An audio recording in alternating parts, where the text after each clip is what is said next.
Moi!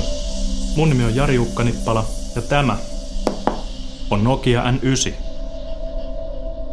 N9 on ollut kovassa käytössä ostoili ensimmäisestä myyntipäivästä lähtien ja yksi mun suosikkitoimintoja on sen kamera. Kameralla saa hyvälaatuisia kuvia, joita voi jakaa vaikka kavereille sosiaalisessa mediassa, niin kuin Facebookissa tai Twitterissä. Myös syötteet on mulle tärkeitä ja syötenäkymän avulla on helppo seurata maailman tapahtumia lähellä ja kaukaa. Nokian matkapuhelimet on mulle tuttuja vuosien takaa ja nyt kiinnostaakin nähdä, mitä uutta Nokia tuo N9 jälkeen suomalaisille ja erityisesti pienyrittäjille. Toivottavasti pääsen testaamaan jotain noista.